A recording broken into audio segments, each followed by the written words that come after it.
Pagtatanim sa tubig at hindi sa lupa. Sa hydroponics, ito ang bida. Sa ulat ni Hera Sanchez, panahon na raw para magpahinga ang mga kalabaw sa bukid. Sariwang gulay gaya ng pakchoy, lettuce at kinchay, malulusog na bunga ng kamatis, honeydew melon at cucumber. Ilan lamang ang mga halamang ito na may malamagic na sekreto, ang hydroponics. Ang hydroponics po ay ang pag-aalaga ng halaman ng walang lupa. So, tubig lang po ang ginagamit natin. At saka nilalagyan natin ng mga sustansya o nutrients. Sa tangke ititimpla ang mga sustansyang kailangan ng halaman, gaya ng iron, copper, zinc, manganese, phosphorus, potassium, calcium at magnesium. Gamit ang electric pump, papadaluyin ito sa mga tubo na nakakonekta sa lalagyan ng mga halaman. Magpapaikot-ikot ito pabalik sa tangking pinagmulan nito. Ipinakita sa amin ni Engineer Peñaranda ang pagtatanim ng pakchoy gamit ang hydroponics. Kailangan ng graba para hindi masiksik yung halaman natin. Pag hindi siksik ang media natin, mayroong pumapasok na hangin o tinatawag natin aeration para makahinga yung halaman natin. Ang bunot naman, ang gamit naman niya para ma-absorb yung moisture. Kaya para kung papatay natin yung pump, pwede siyang mag-sustain ng isang oras na moisture dun sa halaman, hindi malalanta. So ilalagay natin ito mga 3/4 full. Kukuha tayo ng seedlings sa ating punlaan. Ilalagay sa tinatawag nilang nursery ang binhi. Ito yung 3-week-old na seedling, karaniwan. At kaya natin tumubuo ito dito for another 3 weeks. Pagkaraan ng 3 linggo, ganito na kalalaki yung halaman natin. At ito na yung harvestable age ng ating halaman. Sa loob ng 6 na linggo, pwede nang anihin ang malulusog na pakchoy. Mas safe raw kainin ang mga halamang laki sa hydroponics kumpara sa tanim sa lupa. Bukod sa siguradong sariwa, walang spray ito ng insecticide. Sigurado ka health, walang ka chemical na kakasira sa katawan. At ako gusto ko yung kakainin ng mga anak ko talaga, saka ng mister ko talagang fresh na fresh. Kahit na kunting pulo lang, okay na, lumambot na siya, pwede na ulamin.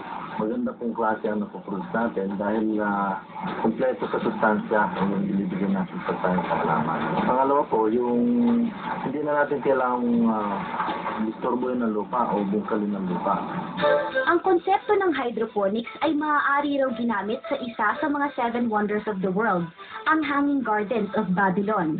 Sa mga pag-aaral, isang komplikadong sistema ng mga tunnel at pulleys ang nagdadala ng tubig mula sa ilog Euphrates sa pinakataas ng hardin. Mula dito, didiretso ang tubig sa mga man-made canals na may mga halaman. Dekada 90 nang ipakilala ang hydroponics sa Pilipinas. Hindi ito masyadong pinapansin ng mga magsasaka dahil may kataasan ang puhunan na kailangan. Sa kalakalan ng mga nagbebenta ng hydroponics, umaabot ng $10 hanggang $40 per square meter ang halaga ng materyales na gagamitin para makapagpatayo ng sistema ng hydroponics. Texture, basta yung makapalag. Kahit malaki ang puhunan, naglakas loob si Relly palakihin ang hobby niya. 10 taong TV consultant sa Indonesia, nang makauwi sa Pilipinas, ginamit niya ang perang naipon para makabili ng lupa. Hindi ko malaman kung ano gagawin ko sa lupa ko, kaya nagtayo ako ng isang maliit na greenhouse. Tapos din ako nag-experiment. Hanggang natuto ng hydroponics. Nag-umpisa ako, meron akong kumpleto, no? Yung merong bell pepper, merong tomato, merong cucumber, merong lettuce. Kaya lang, kinatapos ako sa lettuce, kaya tumigil ko na muna yung iba. Nagdiretso na lang ako ng puro lettuce. 200,000 pesos na puhunan ang ginastos niya sa 500 square meters na lupa. Pag-hydroponics ng lettuce ang naging negosyo ni Relly. Sa hydroponics, mas malinis, mas mabilis yung lumaki, automatic sa lahat Pati irrigation, lahat automatic. Wala kaming dadamuhan, wala kaming didiligan. Susunod ang harvest na. Kumikita si Relly ng 14,000 pesos mula sa 200 kilong lettuce na naaani niya kada araw. Base sa datos ng Department of Agriculture, kung magtatanim ng 1 hektarya ng lettuce, kailangang mamuhunan ng mahigit 250,000 pesos. At maaaring kumita ng mahigit 585,000 pesos kada ani rito. 2 beses pwedeng umani sa loob ng 1 taon. Lumalabas sa 1 taon, maaaring kumita ng 1.17 million pesos. Kumpara sa hydroponics, 600 square meters na lupa lang ang kailangan. Dahil buwan-buwan ang pag-ani, sa loob ng 1 taon, maaaring kumita ng 1.4 million pesos. Mga sasakyan at bahay ang ilan sa naging bunga ng negosyong hydroponics ni Relly. Ang dating 500 square meters na lupa, ngayon nasa 1.2 hectares na. Kaya mas maganda para sa akin, mas maganda kung matututong mag-hydroponics ang mga tao.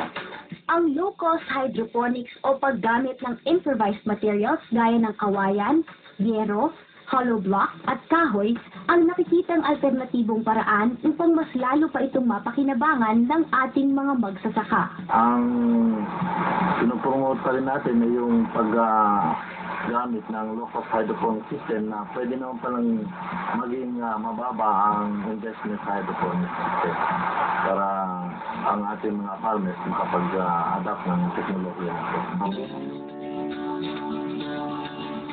Malaki ang potential na matulungan natin yung mga kababayan natin na yung makakain ng mataas na kwalidad pero mura lang ang pagpapatubo, lalo na sa hydroponics.